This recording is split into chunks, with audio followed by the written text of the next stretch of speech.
As humans, we are all defined by several synonyms or words representing who we are to ourselves and others. Hence, this is for you. Hello, dear humanity. Welcome to Season 3 of Human Thesaurus. I'm your host / steady, Wish Ronquillo Peacock. Human Thesaurus is an intersection between a vast lexicon and what best describes our human nature.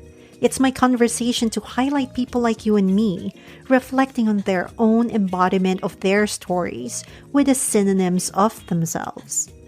With this podcast, I chat with my fascinating friends and acquaintances who I love to talk to about everything under the sun.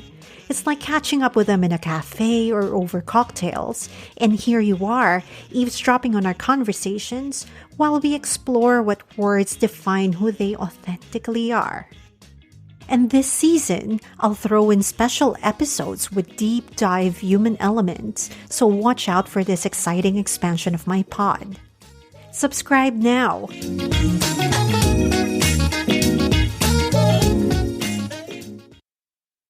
Margaux, my mother-in-law, lives on a beautiful island of Waiheke in the north of New Zealand. Living there suits her as she enjoys outdoor activities and being part of a small community. She likes the way that in small communities, people wrap themselves around others not only in support but also to create fun. There are numerous events and festivals that are held on Waiheke, mainly raising funds for good causes or creating opportunities for diverse interest groups. So soon after moving there from mainland Auckland, she realized that if she wanted to attend any of these activities, that she needed to get involved too. Without volunteers, these community events can't happen. She then discovers that it can be so much fun working with a group to make something special happen that gives pleasure or opens up opportunities to others. She no longer works in the corporate world, so she has time to indulge in some of these feel-good projects. And it's quite a contrast of lifestyles, but she's so natural with it. I met Margaux, of course, through my husband, and she's such a great mom to me from the get-go. From the first time I've met her, she's very warm, and I don't have my parents anymore, so having her by my side gives me enough confidence that I'm loved, that I have someone to turn to. Because, I've got a lot of mood swings, but she's always there. She's very thoughtful of everyone around her. So I'm just so grateful to have her in my life. She's so active. She's stronger and more energetic than I will ever do. She walks in Waiheke, especially during Saturday. She walks like an hour from a beach to another. I can't keep up with her. Like, I needed to pause going upwards towards the hill, like zigzaggy trails, because I needed to keep up with her, but I can't. She's that energetic, and I always admire her about all of these strength and, internally, externally, and all of these things. I'm just very grateful to have her in my life. My synonyms for Margaux are breeze as a noun, fulfilling as a verb, and compassionate as an adjective. Within this conversation, you'll further understand why I describe her as such. So here she is, Margaux Peacock. Hello, my name is Margaux, same as the words shadow as a noun, journeying as a verb, and sunny as an adjective. I like the word wonder and dislike the word belligerent.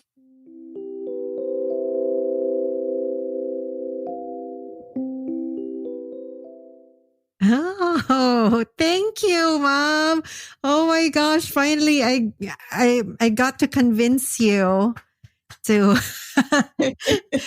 to be on my show. Thank you so much. How are you? How's it going? Oh, it's good.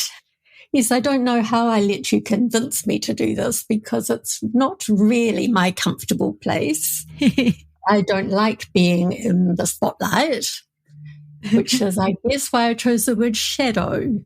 Oh, yeah, I was Well, wondering about that. One of the reasons. The other is because I prefer to listen than to talk. And I like listening because I like to know what other people are thinking and listening for their ideas because I'm quite curious. Yes, you are. You're always very curious. You're always listening and very interested with others. What do you think made you become this person, the beautiful person that you are? Is there something from your childhood that created this? Like, what do you think Well, I made you have no grow? idea really, because as a child, you think everybody is the same as yourself, really, and that their families are the same. But I had a very wonderful set of grandparents who lived on Waiheke, and it's probably the reason that I wanted to live here because it's my happy place, and they were the people who made it my happy place. I absolutely adored them. I don't know really why I adored them so much, but I guess it was that unconditional love, and the holidays that I had with them here were always very special. Yeah. And I also have a wonderful mother myself. So it's the daughter of these grandparents. And, she is a great mum, I should say, not in the past tense. She's still alive. And I guess it was always unconditional love. You knew that she loved you. Yeah. Yeah. And she's still like that with everybody. Yes, that's true. That's true. If you don't mind me asking, because I lost my mom at 27 years old, and I can't imagine having a mom for a longer time. You're seeing her at an old stage, pretty much older stage in life. And does that change the dynamic between mother and daughter at all? Because I have no idea growing older with your mother. I think probably the dynamics change at different stages of your life. I think that there is probably one stage when you're a child, and then it changes when you become a teenager. And then it changes when you develop an adult relationship with your mother. Probably the same with both parents, but let's talk about mothers. And that's quite different from the childhood relationship. But we've always had a good relationship. And in fact, I wasn't too difficult as a teenager because I didn't feel that there was anything much that I wanted to rebel against with her, because I guess she gave me enough freedom and guidance that I didn't feel that I had to fight her, which is lovely because we've never fought. But just in recent times, that relationship's changed again. She's turned 100 recently, but let me think. She was driving until she was about 94, and once she gave up driving, her world got smaller, and she depended on me to take her places, whether it was to the doctor or shopping or any of those things. And so she started to becoming more dependent on me, where she had before then been a completely independent woman and enjoyed being independent, loved it. In fact, finds it hard not to be. And then she never got comfortable with computers. And so as checks disappeared and you had to have internet banking, she's relied on me more and more for quite personal things, really, that she was very proud to be able to manage on her own. And so now when it comes to sort of bureaucratic things like banking or Bills, phone bills. Yes, or recently she's moved into care, so closing accounts with various companies. She would have done all that on her own until just recently. Mm. And so it's changed again. But I'm also very aware that she's an independent woman and she deserves to be given as much responsibility for herself as she can cope with. Yeah. And that's always an interesting balance because you'll get people looking at her and thinking she's an older woman. So they talk to me and I say, no, you ask my mother. She's quite capable of answering your questions. Yeah. So what's the biggest advice, the most valuable advice that Grandma that you've gotten from her? Well, I don't think she gives advice. She probably shows it. She's a great example, and such a great example, I don't think I'd ever be able to live up to that example. Even when she's old and tired, she's been fiercely independent and wanting to be able to cope with everything in life. Yeah. She doesn't give up, and she's quite pragmatic about situations that she finds herself in. If she can't change them, she will work out a way of living with it rather than fighting against it, which is a very interesting observation because most people, they just get frustrated or angry or the normal human responses. But she thinks about things and she'll find a way of getting around the issue, whatever it is. One example I can think of was her skin has got very tender, I guess. And so sometimes when people shower her, they dry her by rubbing, as most of us do. We rub with a towel, but that causes her to bruise. Yeah. And so the way she gets the message across to the people without them feeling uncomfortable that they've bruised her is just beautiful, really. She's just so lovely with them, teaching them to be gentle with her without making them feel bad that they've done something that actually caused her pain or bruising. And so they listen to that because it's so beautiful and she's made them feel special. And respected. And so they do what she wants. Yeah.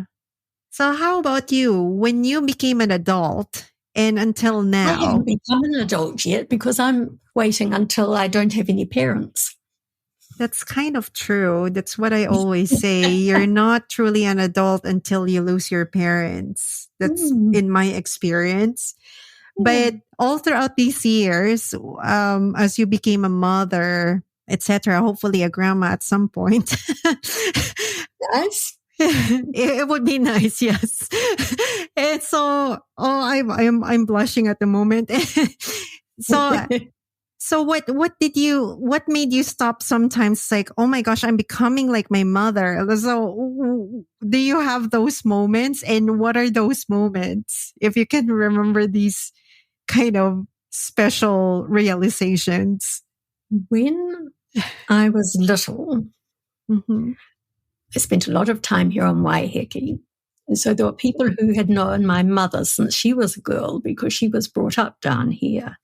So from as early as I can remember, people have said to me, oh, you must be Winsome's daughter. So I've always thought that I've been like my mother, even though I don't think they can live up to her high standards. So you're like at the what's that? Doppelganger.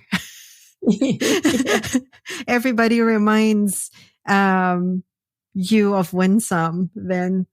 Well, not so much these days, but certainly when I was little, and it was something that I lived with or learned to live with. Tell me more about your childhood. It's something that we don't really discuss much about, but yes, I've heard bits and pieces here and there. But can you tell me more who Margaux is when she was a kid? I was very shy, which is partly the shadow business. And that's because I guess I'm naturally an introvert, although in the corporate world you can't be an introvert. So I had to find ways around that. Yes. And if you want to learn enough, you do. The most precious moments of my childhood were down here at Waiheke. And it was all about being with the grandparents that I adored and having their trust enough to give me an amazing amount of freedom. I don't know whether they realized or deliberately did this, but in those days, there weren't very many people down here. You weren't worried about strangers or anything like that. Yeah.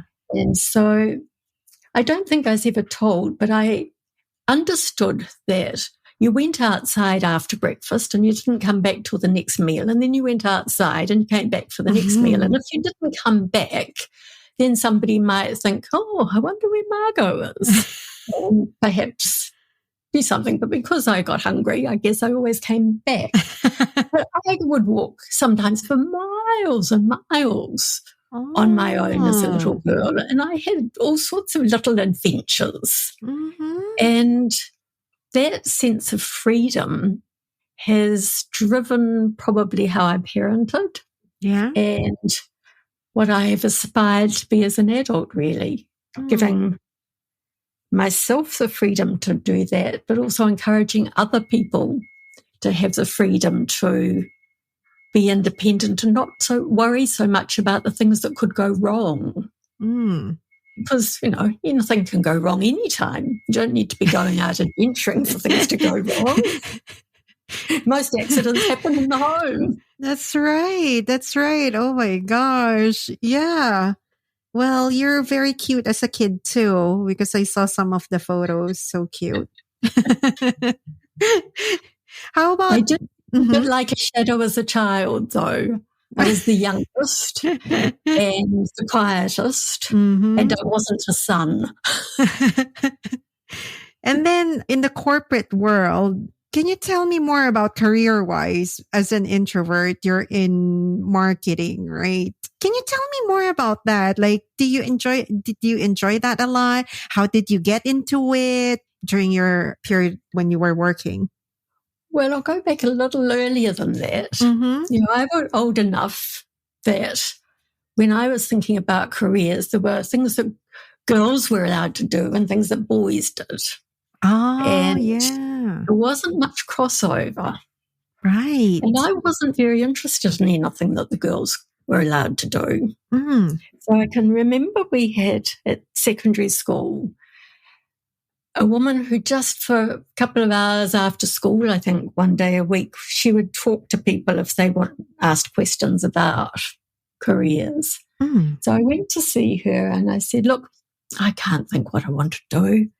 And she handed me an A4 sheet of paper with typing on it, and it was all the careers that girls could do. Nursing, librarian, teaching, typing, all those, nursing, all those sorts of things. And I said, there's nothing on this list that I get excited about.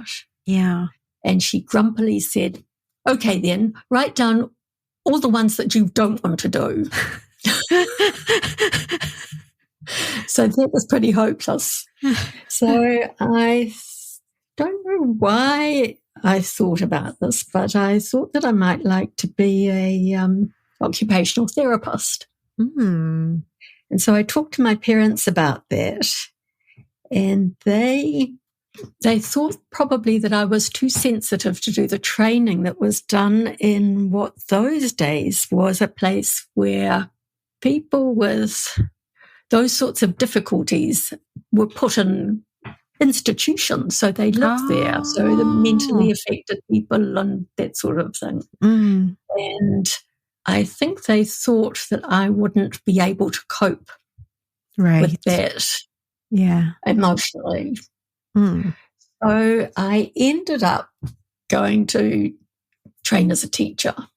And as I was going through that training, the idea of teaching intellectually handicapped children or special needs children, they call them these days, Yes.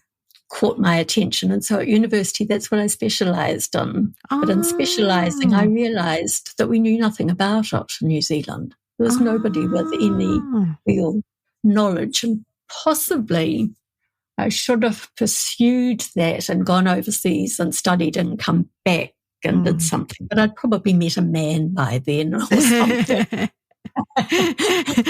And so I taught for a year, and then we went overseas. I came back expecting my first baby, and you couldn't get a job as a teacher if you were pregnant or having young children. You wouldn't allow it in those days. Wow. Okay. And so I ended up having 3 little babies, including your lovely husband. Yes, thank you.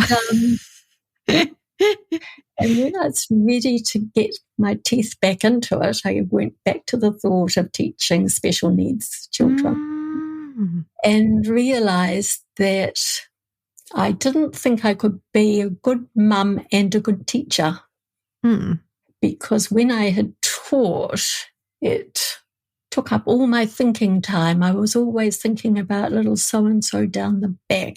Right. I wasn't watching her needs or his needs or whatever. Now, what could I do to get her excited, or what could I do to just draw this little one out? And I was looking through the world with teacher's eyes, and I thought that's not fair on children, to your own children, to have a mum who's trying to do 2 jobs that don't really work so well together, or not as the way I did it anyway. I always felt I was a 24-hour day teacher and didn't have anything left. So a friend told me about a job that was being a teacher at the airport. And it was used for teaching outside the classroom, they called it. So teachers would take the class on an outing for some different sort of learning, something that perhaps they didn't know about much about. And so I applied for it because it gave me the holidays off and it was only school hours, so I could be home with the children. Yeah. And I took the role on quite seriously because I thought, I know nothing about airports. I know nothing about the science of how planes can fly. I don't know anything about how they work from up in the control tower, or how they manage in New Zealand to stop introduced insects or pests coming into the country. It was like a new world for me. I thought, well, most teachers probably don't know about that. So if I can make material that helps them so that they can impart information to children, maybe I'm doing the teachers a favour as well as the children. And so I put quite a bit of effort into that. And in the meantime, the government that owned the airport decided that they were going to make it like a business. They called them in New Zealand at that time state-owned enterprises, where the state owned them, but they were run as corporates. Right. And so we got a chief executive. And the chief executive at some stage must have asked somebody, who's an expert on this airport? Who would know? I'm new to this place. I've not worked in an airport before. How that I can understand it? Everybody scratched their head because each one had their own area of expertise, perhaps. But no one had the overview. And somebody said, there's this lady who comes in sometimes. She might have something. And so I got a message given to me when I was out with a group of kids, maybe a whole school or a whole class or whatever, told that the chief executive wanted to see me now. And so I sent a message saying back, I'm busy now. This is, I've got a class of children. I'll come and find out what you want when it suits me, sort of thing. Yes, woman. So that's what I was doing. This is the introvert that I'm talking about. And so I got the message, well, can you bring up any information that you've got? So I had this huge file of information.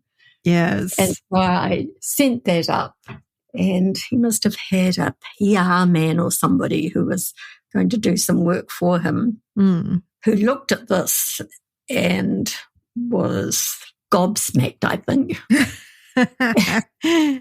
So from there on, life changed because they could see that I could write, because I'd written a whole lot of programs. They could see that I understood what was going on and that I was curious about things, all that stuff. So they asked me if I would help this fellow write up some stuff.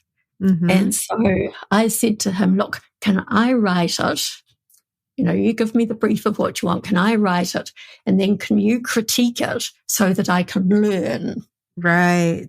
So that's how it all started, really. And then the chief executive only told me years ago that it really riled him that I only worked part-time, but he actually never asked me if I'd work full-time. It was only later that it happened, but no one asks.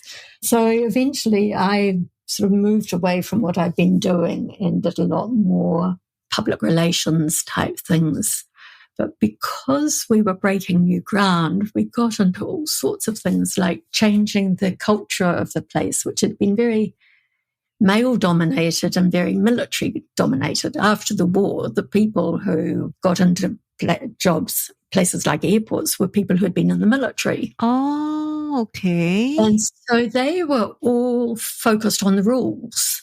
And airports have lots of rules for safety and for government set rules. And so the whole place was based around getting people to obey the rules and work through the rules.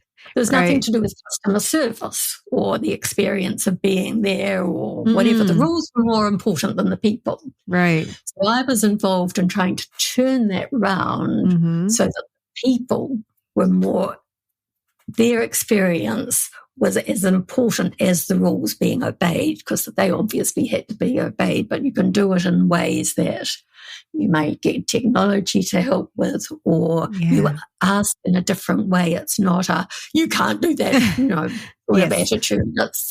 You do it in a completely different way. So we changed their uniforms from military type uniforms, which was very difficult because they like their military uniforms. The ones with of stripes on them and gosh, whole military thing and buttons on the shoulder, buttons on, and really macho stuff. And so it was quite hard because they didn't actually want to do that. But they discovered really quickly when the uniforms were changed that people started speaking to them nicely. Nice. They were being, treated like traffic officers that we had that were always, growling at you because you parked wrong or you're going too fast. And if they spoke to you, they were always, I'm right and you're wrong. And wouldn't listen to any excuses or anything.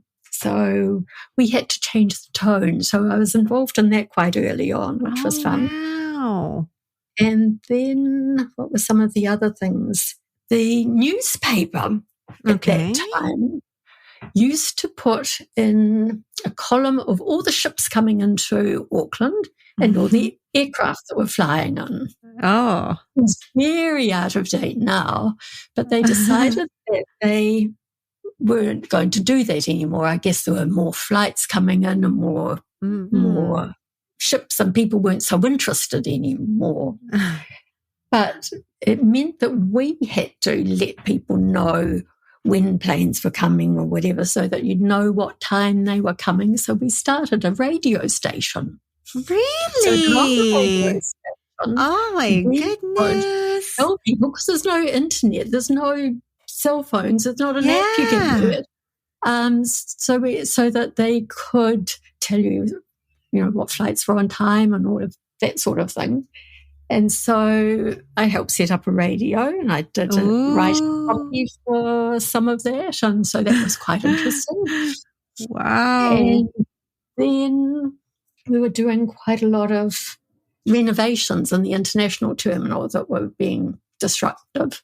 So I decided that we should start a newspaper. Oh. So that everybody who worked on the airport and even the taxi drivers coming to the airport would know what we were doing and why. Yeah. Because otherwise I thought people might say things like, oh, they're always doing things. It's always news. Yeah. Whereas if they were knowledgeable and could say, well, I work out there, so I know what's going on and I can tell you that this is what they're doing and it's going to be good because you've got a completely different attitude. Word of mouth marketing. Yes. And having people proud to be at the work at the airport. Yeah. Because they knew what was going on and they knew what was going on in various different departments. So I could do the rounds, having made all the contacts in all the different companies when I started off with learning about the airport, because that curiosity had come in. I'd ring up, let's say, Air New Zealand, where they had their engineering plant, and ring and say, I'd like to come and talk to somebody about what you do down there. Wow. I found that everybody loves talking about their job. Yeah. So you could ring up the control tower and say, hey, can I come and visit and see what you do? Oh my gosh, so fun. It was fun. So that was how I got that information in the first place, but I'd also developed some contacts so I could find out what was going on for writing the newspaper. Things like that. There were quite a lot more, but I won't go on and on. So the job just grew bigger and bigger because every time something else came up that I thought, I haven't done that before, can I do that? Oh, yes. It just kept getting bigger and bigger until I had to work full time, really. Ah, I see. Wow. So that's why I was wondering, why were you good at chronicling and archiving the family's history, the details? You even remember when my mom and dad passed, so you check up on me during those times. I'm always in full awe how much you can keep tabs of all of these things, from the future, from the present, and also the past, most especially. And no wonder, because it's really like in you. It's naturally you. It's embedded in you, in your personality, to be this, to be very curious, but also to remember these details and applying it in such brilliant ways. And it's so great for me to hear more about your story, because you always listen about us. Like, I'm having a bad day, I'm having a good day, this is the drama, this is the gossip, and all of these things. So now understanding you better just makes me appreciate and love you more and more and more. It's just, wow, you've got an awesome career track, like career history.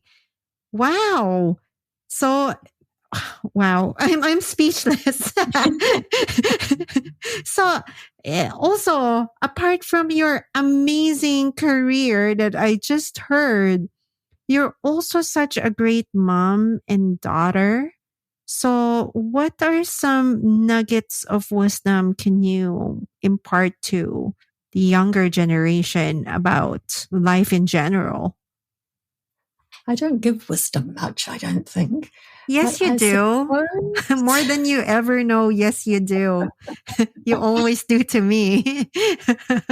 I guess the Sunny that I talked about at the beginning is the trying to be positive and give people the benefit of the doubt and the trusting of people. Doesn't matter what anybody else says about them, but trusting them until you know from personal experience that they're untrustworthy, perhaps. But very frequently, those people aren't trustworthy with you because you've treated them differently. It's those sorts of things. Yeah. And letting things just slide like water off a duck's back, because you can think about people in different ways. You can listen to what somebody says and think, gosh, they're rude today. Or you can think, something's happened with them. They're not very happy today. I'll just give them an easy road, or I'll just be a bit gentle with them because something is disturbing them. See if I can just make life a little easier for them. Yeah. So I find people are pretty good to deal with, really. Because you're good. You're patient and good, and you listen. I do try and listen because you can learn so much from listening. That's true. And I don't mean just keeping quiet. I mean actively listening. Yes. Yeah. In line with that, I've kind of learned that in my 20s as well, that no matter what your impression with any other people, whether they're even really good or really bad, you can learn something from them. You can always pick up something from each person. So you have to just really give it a chance. But I don't actually think that there are really bad people. I think there are some people who do bad things, but I don't think there are really bad people. Some people have had really difficult upbringings or had trauma in their lives or whatever, but I don't know. I'm the optimist, I guess. I don't want to think that they're bad through and through. But I'm that's sure you very can always good. find nuggets of goodness in people. That's a good mindset to have, I think. It gives you more peaceful stance in life, thinking that way, not being, let's say, not even judgmental, not being, cynicism. I think that stresses everybody nowadays. So if switching just a little bit of that mindset into something like yours, I think it gives you, like what you're saying as well, one of the major words that I've been picking up over and over is that sense of freedom, that freedom. So I think we owe ourselves and each other that, giving each other that benefit of the doubt for us to free ourselves of something unnecessary to think about instead of focusing on good things.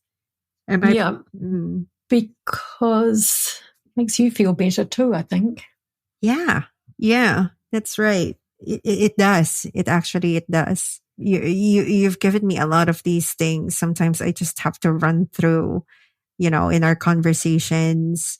I just needed to run all of the things in my head, verbalize it with you. And then in the end, I feel better because I can unbundle it because you're actively listening, and then you're giving me feedback, and then you're putting me on the ground and just really like, okay, yeah, that's a better way of thinking about things. And then after a conversation, I always have this smile on my face. It's like, oh, I feel much better. And it's not just feeling much better. It's really, you have a better frame of mind. That's what you give to the world. Sometimes I think we all have to just go, blah. Yes. Get things out. They're just beginning to play on your mind or annoy you or something, and you just let it all out. It's like sometimes having a good cry. Just get it out. And then you can start pulling yourself together again. But sometimes it's necessary, and it's often very helpful to have somebody who you can to listen to you, because you can't. It's not quite as satisfying doing it in a little room on your own. Absolutely. That's so right. Yeah, so I can cope with people who just have to let it all out. I remember this is just recently. I'm gonna share it with you in connection with this, in line with this conversation.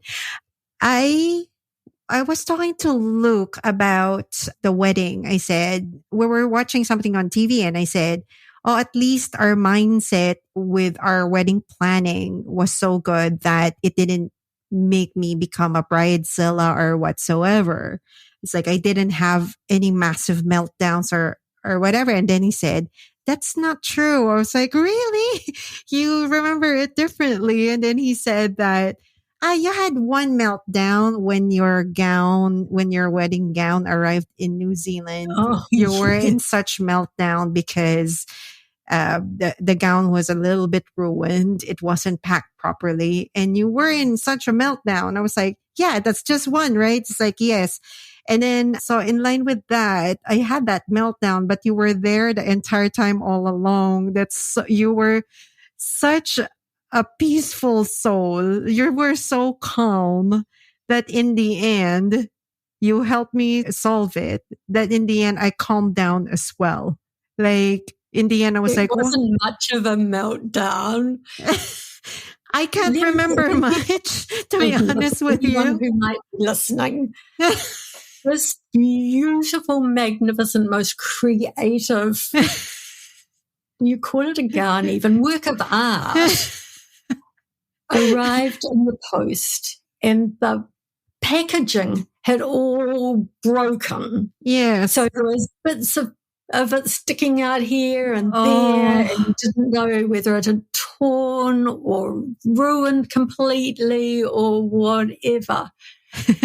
And you didn't really have a meltdown at all. And I could see your face and I'm thinking, now how am I feeling? So we got it out and got it so that we could see if there was any damage done. And there really wasn't much damage. Yeah. And we hung it up and let it hang for a while. And then I think we got something to, so that we had to steam it. Steam it so that it was all right. But I thought you coped with that marvelously well. Really? Because it just was so awful. I was devastated. Pajamas. Yeah, I was so devastated. So I think like Luke kind of remembered it differently too. I can't remember much. It's just flashes of what I can remember. But what I could fully remember is that you were there and you were very calm. And yes, you were in awe of the gown while I was devastated. But in the end, we unbundled the situation and then we found someone who could help us in the city. Yeah. Yeah. But your sense of calm always helps me to just unfurl things and make myself less emotional, but more productive. Well, it wasn't going to help either of us if I and took you down too. Or we both said, ah! Oh my gosh.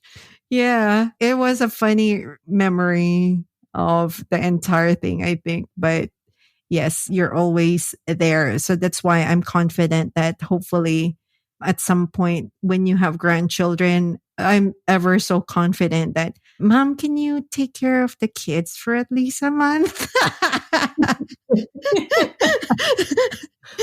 We'll see. Oh my gosh. Look forward to that. That can happen. They're not cats, you know. Oh my goodness. Yes. Okay. I'm going to pull it back down. You're also a very good reader. You always take time to read, which I am procrastinating to get back into at the moment. So can you kind of share like what's the most impactful book that you can remember that made a mark on you? I just love books. Yeah. I learn something from almost every book I read, but some books are just really intriguing and interesting. I read a lot of nonfiction as well as fiction. And it just leads me. When I put journeying as my verb, that's one of the ways I journey is through reading, I suppose. Especially with the nonfiction ones, I often have to go off and Google this and that or look up maps and all the rest of it or go for a journey on YouTube showing the area or something. How about travel vicariously? Yeah. Okay, I think that's really super hard then. How about any particular author that you always watch out for and make sure that you read their books? I always read Geraldine Brooks' books. Mm-hmm. She often does a lot of research into her, so I like to learn something when I'm reading. Mm. So she's one that comes to the top of my head that I like to read. All of hers that come out. Should look up at my bookcase, shouldn't I? There are lots of people whose writing I love. There are some New Zealand writers that I enjoy because, not so much because I learn, but because it captures the essence of the country. And often with somebody like Patricia Grace, my childhood, because she lived near the beach too, and so she captures something that takes me back. But I'm always interested too in people from different cultures, so that I try and get an insight into how people from different countries think or how they respond to the different sort of similar sets of circumstances, but their approach might be different. Right. Yes, that's right. That's wonderful. Yeah, South African writers or Chinese writers, it's quite insightful.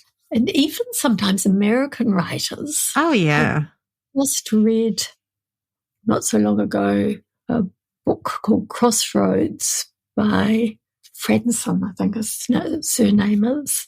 And it was intriguing. It was a family story, and intriguing how they just didn't communicate with each other.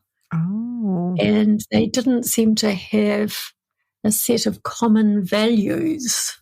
Wow. On which to base the family. Oh. And I found that quite intriguing. Yeah, that's quite complex. That sounds quite complex. Yeah. Well, thank you for that. And also lastly, like, what community projects do you have in Waiheke right now that you're busy about? I'm contemplating leading a walk for our walking festival, which takes place in a few months. I'm going out with one of the organisers next week because it's 100 years ago at the end of this year that my grandparents came down to Waiheke and didn't go home. Right. My grandmother's mother had bought land and had her sons build her a little holiday home. And my grandparents had come down for a holiday and pitched the tent. They had 3 little children, my mother being the youngest at that time, and they didn't go home. Oh, wow. And that was right at the beginning of the development of Waiheke. So in this 100 years that I know about from either listening to the stories of my grandparents or from what I've witnessed during my lifetime or what I've heard from my mother, will give an insight into the part of the island where they lived and a bit of an oversight on the island over that 100 years. And I just thought that might be quite interesting for some people to do a walk where we show places where the old shop that they bought was and how that was run in those days and how they got the produce and how he picked it up with his horse and cart from the boat. Oh, yeah. And how the roads that they came in that went through a farm, and so you had to get off and open the gate and close the gate and that sort of thing several times along that road.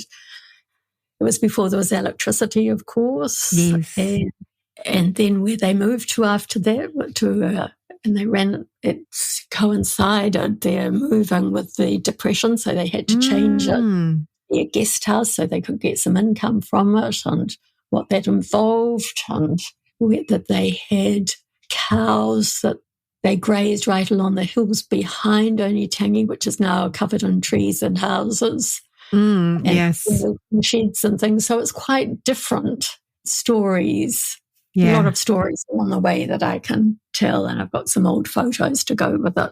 So just running that idea past one of the organisers to see whether they think it would be interesting enough and the walk interesting enough.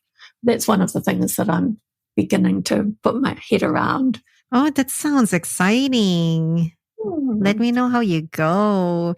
Is that I remember we went to that house, right? In Onitangi, like in the middle of the hill with a gray cat in there as well. That was the house, right? Where Winsome grew up at.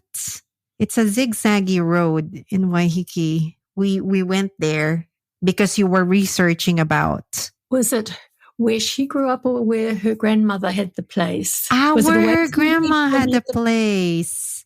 Yeah, so that was the little place that they went to, and I've got a photo of my mother there, 9 months of age. Yes. In this little cottage. Yes. Of course, that great-grandmother who I never met, she was a really interesting woman too. And I've done some research on. She was a very independent woman. Love. It runs in the family. It does. Just seeing if there's a pattern. There is, I think. Okay, so in closing, what's the word that you can impart to our listeners and why? Being forgiving, perhaps. So if somebody reacts badly or it sounds as if it's coming across in a way that you don't like to hear, give them a bit of leeway because there might be a good reason for that. And if there's not, see if you can find a way of forgiving them anyway. Yes, I love that. I love that. That's really good. It's very poignant. Mom, thank you so much for indulging me to be part of my show. Thank you for hanging out. It's always amazing to talk to you. I always grab new pieces to love and to care about and to think about. Thank you so much. Well, I've got to thank you so much too, because we love having you in our family and you've added a new dimension to our family. So you've given us as much as we've given you, I'm sure. Oh, I love you, Mom. Thank you so much. Okay, love you too.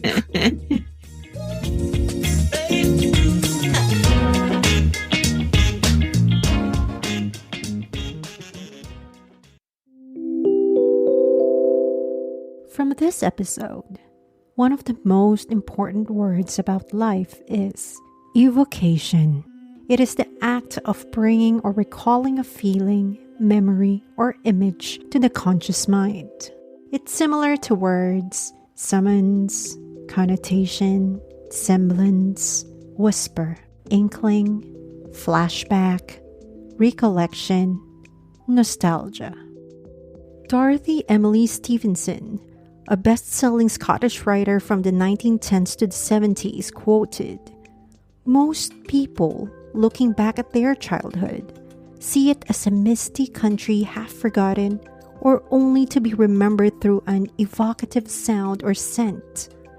But some episodes of those short years remain clear and brightly colored, like a landscape seen through the wrong end of a telescope." End quote. We thrive on memories and nostalgia.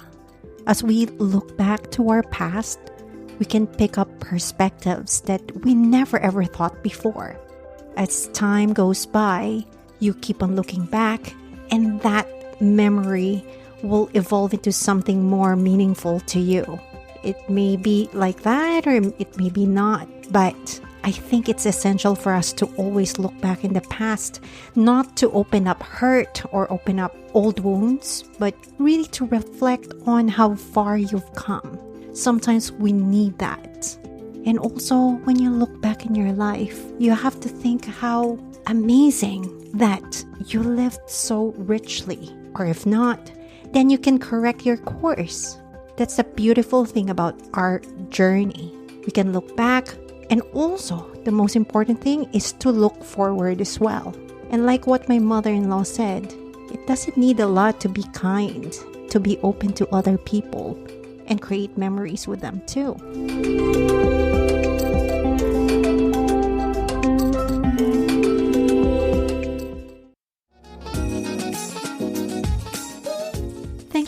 listening to Human Thesaurus. Please help me rate and subscribe because your support means a great deal.